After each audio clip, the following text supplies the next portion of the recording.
one of us anymore. My dad wrote. Don't show your face here again. I didn't argue.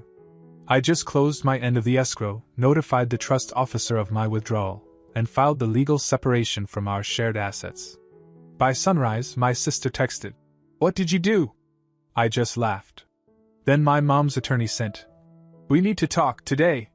Without thinking twice, I didn't feel angry when I read it. I didn't feel sad either. It was something else. Like a light switch flipped off in my chest. The message came through at 9:47 p.m. I had just put the kids to bed and sat down on the couch, finally ready to eat something. The takeout was still warm in its box, but I never opened it. I saw the notification light up my phone. It was my dad. "You're not one of us anymore." That was it. No. Hey. No. We need to talk. Just 6 words that hit with the weight of a court ruling. I stared at it, expecting something more to follow. Maybe an explanation. Maybe even a joke, sick as that would have been. Nothing. He'd sent it, read the moment it was delivered, and then gone offline. I put the phone down, stood up, and just walked around the house for a bit. No destination. I just couldn't sit. My stomach wasn't in knots. My chest didn't hurt. It was more like a click, something settling into place after years of rattling in the wrong socket. 2 days before that, Jessica had called me asking if I could help with her next tuition payment. She was in her 2nd year of an MBA program at Columbia and had already burned through the family fund. I didn't say no. I just told her it was getting hard for me right now. My business was expanding, payroll had doubled, and I had to float a huge shipment delay that nearly tanked our cash flow for the quarter. I didn't even go into details. I just said it was tight. She didn't ask questions. She didn't offer to find another solution. She just said, "Okay," and hung up. That was Tuesday. Thursday night, my dad told me I wasn't part of the family anymore. Friday morning, I found the letter. It was slid through the mail slot like a pizza menu, printed on plain white paper, no envelope. "Don't show your face here again." It was shorter than the message. Even colder. The ink hadn't fully dried when I unfolded it, like it had been rushed. I read it once. Then again. Then I went to the kitchen, poured myself coffee, and started going through the numbers. First thing I did was close my end of the escrow. Everything we had tied up in long-term development deals, gone. I signed off my share, detached my name from the business filings, and forwarded the formal release to the escrow attorney. Next was the trust. My dad loved to brag that we were a family bound by structure. He always said it like a threat. I emailed the trust officer, attached my withdrawal paperwork, and requested removal from all collective financial holdings, assets, and decision-making rights. By 3 p.m. he replied, "Are you sure you want to do this?" I didn't answer. I just sent back the notarized PDF. I filed the legal separation from every joint entity before dinner. That included the house in Tahoe, the downtown office they used rent-free, and the shell company I'd quietly let them funnel their mistakes through. At 5:08 the next morning, Jessica woke me up with a message. "What did you do?" I stared at it in bed, in the dark, and laughed. Not because it was funny, but because for the first time in years, it felt like I could finally breathe without asking permission. At 8:17 a.m., an email from my mom's attorney landed in my inbox. "We need to talk today." So I drove over. No heads up. Just walked in. He looked like he hadn't had his coffee yet. His tone was smooth, but his hands gave him away, shuffling papers too quickly, glancing at a screen that probably had a dozen red flag alerts from their bank. He asked if I'd consider putting a hold on the separation. Said things were moving too fast. That maybe emotions were high. I told him there was nothing emotional about this. My involvement ended when they made it clear I was just a resource, not a person. What they didn't understand, what they never even thought about, was that nearly everything they relied on came through me. Not just money. Structure. Access. My dad's landscaping supply business? Funded by my private credit line. He never would have gotten the loan with his own name after that IRS mess 10 years ago. Jessica's school? Paid through extensions tied to my business's collateral. She never knew that. My mom's nonprofit? Survived on monthly auto deposits she probably thought came from family holdings. They didn't. They came from me. Quietly. Automatically. The first time I said it was hard, they cut me out. So now I'm cutting them off. I walked out of the lawyer's office without shaking his hand. He didn't stop me. Just said, "Please don't make any more decisions until we talk again." I didn't promise him anything, because the decisions had already been made. They just didn't know what those decisions were going to cost them yet. By Monday morning, the cracks started showing. Jessica was the first. She blew up my phone before 8 a.m. Calls, messages, voice notes. One text stood out more than the rest. "What did you do? My account's frozen. I can't even transfer rent. Fix it." I stared at it for a minute before putting my phone down. There was nothing to fix. Not anymore. Her apartment in Manhattan wasn't cheap. I knew that because I'd co-signed the lease 2 years ago when she decided living on campus was too depressing. The monthly wire from my personal account always hit on the 25th. Not this month. The transfer rule had been deleted along with every other scheduled payout connected to me. At 11:12 a.m., I got a call from Greenspine's bank, Wells Fargo Commercial Division. A woman named Melissa asked if I was confirming the new status of the company card. I told her yes. She paused and asked if I wanted to notify the other cardholders. I told her no. They'd find out soon enough. See, Greenspine wasn't my dad's company in the ways he thought it was. He'd been the founder. But the business loan? My signature. The vendor accounts? Set up through my network. The corporate credit? All under my credit umbrella. When he booted me out, he forgot the paperwork still said otherwise. At 1 p.m., Jessica tried again. The tone had changed. She wasn't shouting anymore. Just typing faster. "Okay, just tell me what I need to do. I need access back. Please." I didn't reply. She never asked me once, in all these years, how I was managing to keep up. She never asked what toll it took. Every time I hesitated, she made it personal, said I didn't care about her future. When I said I couldn't help this time, they didn't ask what was going on. They just erased me. Now they were realizing I was the system they depended on, not just a plug in it. By 3 p.m., my mom's attorney called again. He wasn't composed this time. He asked if I'd be willing to sign a temporary freeze reversal, just to buy time to stabilize the trust. I told him no. He asked what it would take to negotiate. I told him he was too late. My phone buzzed again at 4:30 p.m. A one-line email from my dad. "Fix this now." No greeting. No explanation. Just that. It felt like a strange reversal of roles, like he was the one begging now, but still didn't know how. He used to call me the quiet one, because I didn't argue. I just worked. Made things happen. I think he thought that silence meant loyalty. That I'd always be around. But it was never loyalty. It was restraint. And that's different. By nightfall, the family group chat was dead. Not even my mom posted her usual end-of-day photo of the dinner table. That quiet used to bother me, made me feel like I was on the outside of something I kept paying to be part of. But this time, the silence felt earned. I didn't belong in that group anymore. Not because they pushed me out, but because I had finally walked away. And for the first time, I didn't feel guilty. I felt free. By Tuesday, it wasn't just frozen accounts anymore, it was collapse. Jessica finally called from a different number. I picked up out of pure curiosity.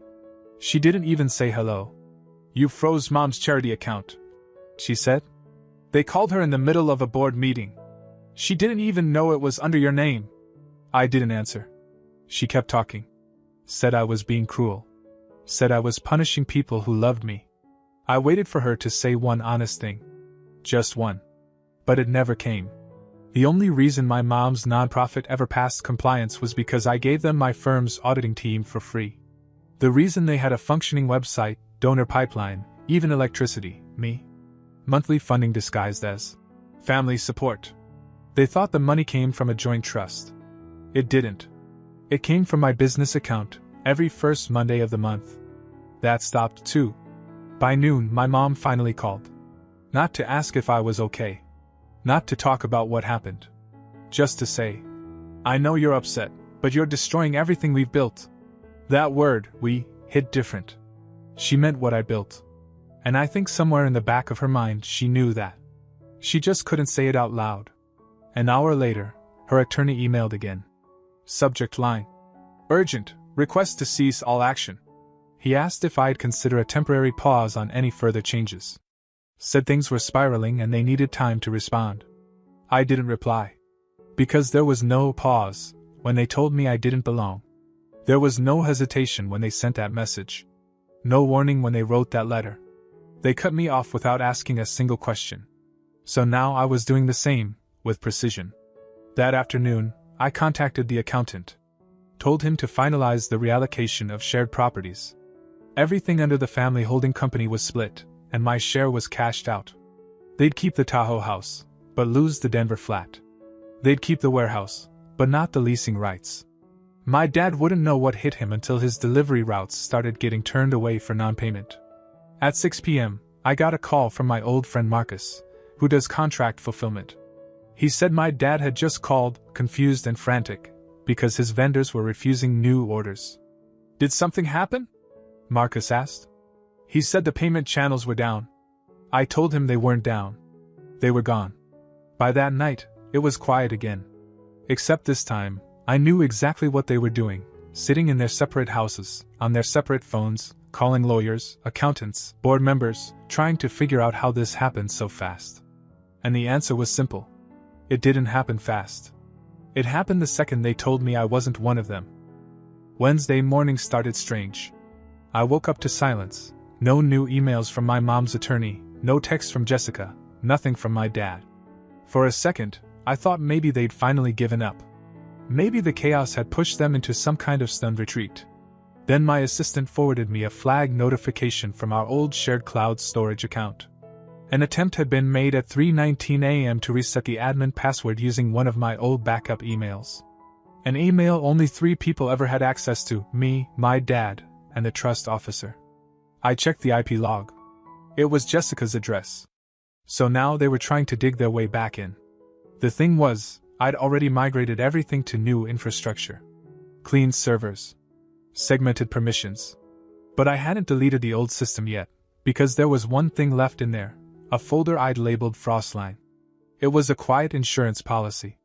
Copies of contracts, financial records, and internal memos that no one thought I had. Things they'd done in my name, under the table, years ago. Things that wouldn't look great to the IRS or the licensing board. They probably thought they could get in, delete it, pretend none of it ever existed. Instead, they triggered the auto-lockdown. Jessica called 5 minutes later, voice sharp, demanding to know what Frostline meant. She said she didn't open it, that she just saw the name. But I knew her. She wouldn't have called unless she saw something that made her panic. I hung up without answering. At noon, I got a text from the trust officer, first contact since the initial withdrawal. It just said, "We should talk. In person." I agreed to meet him at his office downtown. He looked exhausted. Said the family had called 3 emergency meetings, each one more chaotic than the last. My dad was apparently on the verge of liquidating a chunk of his business to cover payroll. My mom had 2 board members resign from her nonprofit after seeing the frozen funds. Jessica had already tried applying for a private loan and been denied. Then he looked at me and said something I didn't expect. "She tried to blame you for the charity's audit issues." I blinked. He nodded. "Said you controlled the books. That you were hiding things. But you weren't, were you?" I told him no. I wasn't hiding anything. I was just done cleaning up their messes. Then he surprised me again. He handed me a small black flash drive. "This is from your grandfather's archive. He left it with the trust a few years before he died. Said it was for the one who walks away first. I think that's you." I didn't say anything. I just took it. Back at home, I plugged it into my offline machine. It contained one folder, a series of scanned letters. Personal ones. Letters from my grandfather to my father, to my mother, and to me. He'd seen it all coming. The control. The entitlement. The slow financial drain. And in the final letter, addressed to me by name, he wrote, "If you're reading this, you've already made the hard choice. Don't let them back in. Not again. Not even once." I sat there for a long time after that. The man had been gone for almost 6 years. And he still understood me better than anyone in that family ever had. So I followed his advice. And by nightfall, I made one final move. I transferred ownership of the only remaining family assets still partially in my name, the vacation house in Carmel, to a private holding company. One that I controlled. My parents used it every spring. I changed the locks. Sent the deed transfer confirmation directly to their inboxes. At 8:07 p.m., my mom called for the first time all week. I let it ring. Thursday started quiet, almost too quiet. No emails. No texts. No new voicemails. Just stillness, like they'd collectively decided to hold their breath. Then, around 10:30 a.m., the doorbell rang. I wasn't expecting anyone, but I already knew who it was before I checked. My mom stood outside with a bakery box in her hands. No coat, no purse. Just the box and that familiar, practiced smile she wore whenever she wanted something but didn't want to ask for it directly. I didn't open the door. I just watched from behind the curtain as she stood there for nearly 5 minutes without knocking. At one point, she looked at the door like she expected it to open on its own. Then she set the box down gently, smoothed her sweater, and walked back to her car. Inside were 2 blueberry muffins from that overpriced place she never used to care for, until I bought her a gift card there 2 birthdays ago. Tucked beneath the lid was a note. "Let's talk. We miss you." I didn't even bring the box inside. I threw it straight into the outside trash. By lunchtime, Jessica had switched tactics. She sent an email, longer than anything she'd ever written me before. She said she'd been stressed, that we all said things we regretted, that none of them thought things would go this far. She mentioned family memories, things we did as kids, how she missed having me around. But what stood out wasn't what she said, it was what she didn't. No mention of that first message from Dad. No apology. Just a soft rewrite of the facts, like we'd all been swept up in a misunderstanding and somehow I was also to blame. At 2:50 p.m., a notification popped up from the Carmel Properties smart lock system. Someone had tried to unlock the gate with an expired code. The last 4 digits were my dad's birthday. They were testing, seeing if they still had access. They didn't. At 4 p.m., my dad finally broke his silence. Not with an email or a call, but an old-school voicemail from a number I didn't recognize. "Son," he started, and then nothing for a few seconds. I could hear a faint echo, like he was walking around a room. "We didn't mean for it to go this way. Your mother and I, we were angry. We thought you were turning your back on us. But this isn't what we wanted." The message ended before he said anything meaningful. I didn't delete it. I just saved it. Like evidence. That evening, I sat in the kitchen going through restructuring paperwork. My wife sat across from me, quietly feeding our youngest. After a while, she looked up and asked if I was sure, really sure, about going through with the final round of lockouts. I nodded. It wasn't revenge. It was recognition. I wasn't destroying anything. I was revealing it. Then, at 7:40 p.m., my lawyer called. He sounded amused, like he didn't quite believe what he was reading. "They filed a claim on the Carmel house," he said. "Your mom submitted a handwritten note from 5 years ago, claiming you said they could use it whenever they wanted." I remembered that note. I'd scribbled it on a sticky during Thanksgiving one year. It was more of a joke. They were trying to say that meant ownership. "They're getting desperate," he added. I told him to proceed with the counter-motion. I wanted every last shared interest dissolved. Not paused. Not discussed. Dissolved. The funny part? They thought this was about a house, or some frozen bank accounts. But the real damage was already done. Not to me, to them. Because the longer this went on, the more people started asking questions. That night, I got a message from Lisa, my cousin. The one who always stayed quiet, always watched from a distance. She wrote, "Jessica's losing it. Your mom's trying to act like nothing's happening. Your dad hasn't come out of his office all day. People are starting to notice. What's going on?" I sent her back one line. "They wanted me gone. They just didn't expect me to take everything with me. Because that's what happened. They pushed me out like I was some burden. They forgot I was the reason the whole machine still worked. Now the machine was breaking down.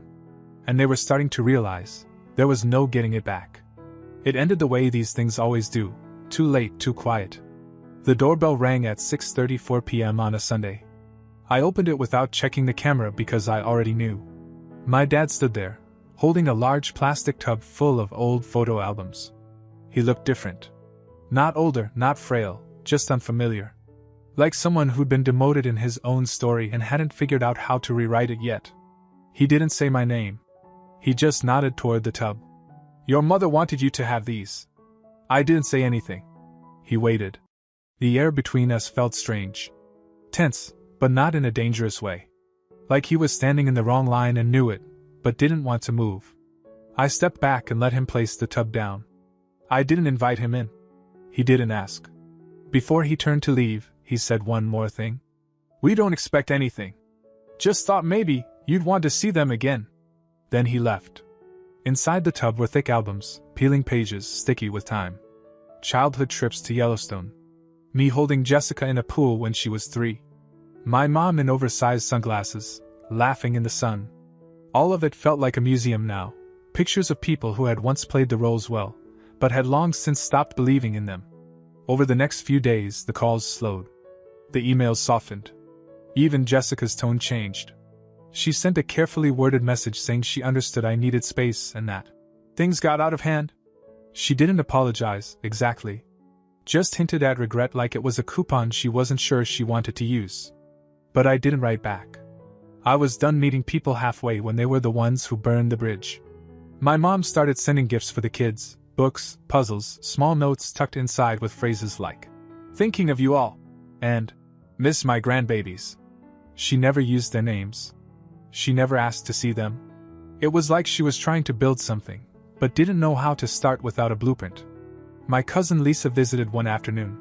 Brought coffee and sat on the porch with me. She said the rest of the family was buzzing. My parents were acting different. Your mom won't stop talking about your daughter's birthday next month.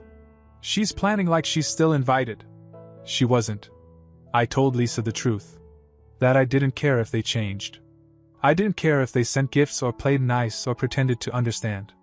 What mattered was what happened the moment I said it was hard, just hard, and they told me I wasn't one of them anymore.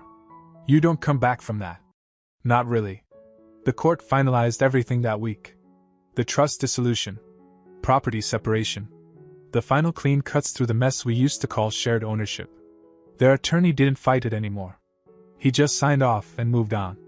Probably tired of pretending they still had leverage. The Carmel house was officially mine. The businesses were fully separated. My dad had to liquidate part of Greenspine to cover back pay for his employees. My mom's nonprofit closed its main office and switched to remote operations. Jessica downgraded to a studio and started hinting on social media that she was learning to live simpler. Every door they once walked through to reach me, financial, legal, emotional, was gone. Locked. Disconnected. They started showing up anyway. Uninvited visits. Not often, but just enough. Dropping off toys. Leaving handmade cards. Smiling too hard. One time, my mom offered to babysit while my wife and I were getting ready to go out. I told her no. She smiled and said, "Of course, I understand." Like she didn't. And the worst part? Everyone else started turning on me. Distant relatives called and said I should be more forgiving. "They're trying, Nathan. Don't punish them forever." Even Lisa looked uneasy when I told her my kids didn't know who their grandparents were. But here's the thing. They made a choice. They told me I wasn't part of them anymore. I didn't scream. I didn't beg. I didn't argue. I just listened. And then I accepted it. Now, they want me to forget it all because the fallout scared them. Because their hands are empty. But I remember what it looked like when their hands were full and they were still reaching for more. So now, when they visit, I let them knock. I open the door. I thank them for the gift. I say the kids are busy. I never let them in. They come in through the visitor's entrance now. They don't sit at the table. They don't stay long. They leave with the same smiles they used to wear when they were lying to my face. And me? I finally sleep. No more late-night transfers. No more guilt texts. No more debt wrapped in love. Just peace. And that's worth more than any inheritance they ever thought they could offer me.